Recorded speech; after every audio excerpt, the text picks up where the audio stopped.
We approach the end of this practice, just opening up to the rest of the senses and starting to move a little bit, just, moving the body, stretching, how the body calls, and not any smells, opening your eyes and just looking around the room, and then just bringing this practice to a close, letting go of any effort.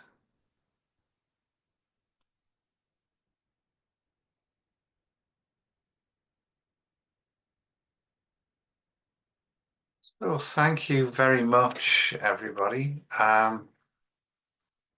So practicing that practice can help us just start to just literally, as I say, let sound be sound. We don't need to react to the sounds. We can just allow them to come and go. They will. They just come and go.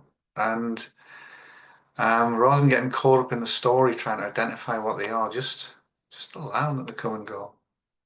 It's only when we pass judgment on the sound, it's only when we start getting caught up in the story around the sound that the sound starts becoming problematic. If we just let it be sound.